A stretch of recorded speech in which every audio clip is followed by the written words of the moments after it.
I like Cookhouse for the most. They serve the best coffee. Hello everyone, I'm Colonel Kok Meng and I'm Commander of Basic Military Training Center. I'm here to answer some questions on Kopi Talk.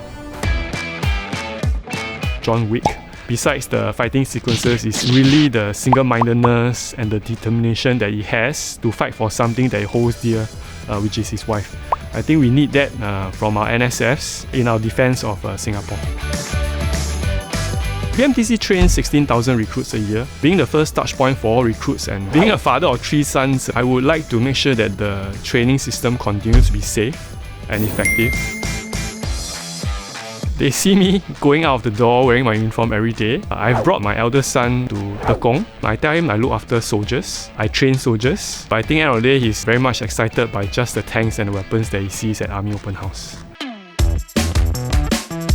The ferry is no longer uncomfortable. The ferry ride is actually only 15 minutes and it's actually air conditioned. Previously, when I was a recruit, the journey takes up to about 45 minutes and everywhere is oily on RPL. It gets even worse when it starts raining. This is a very big change compared to the RPL many years ago.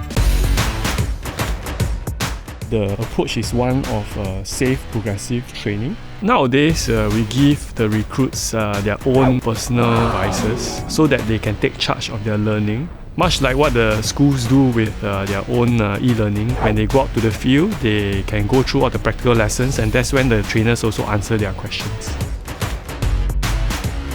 There are actually deliberate measures put in place to make sure the recruit transits properly from a civilian to a soldier. Commanders can actually identify soldiers who have difficulty adjusting. There's also a care hub and also orientation officers who are counsellors. And the last one, of course, is deliberate admin time where they can call home and also have time to bond with their section, which is important because all these build that social structure around the recruit so that they can find help wherever they need to. At least 1 hour per night. Of course, some say it's not enough, but it depends on what you need to do. Most of the time, I get feedback from the parents that they don't call home, but usually it's because they call their girlfriends instead. I like Cookhouse for the most. They serve the best coffee. Usually from the mothers. Number one is, oh, my son now has muscles. The second one is, my son now eats faster.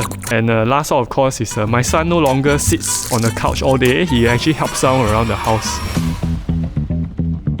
You cannot own what you cannot defend. I think that's important.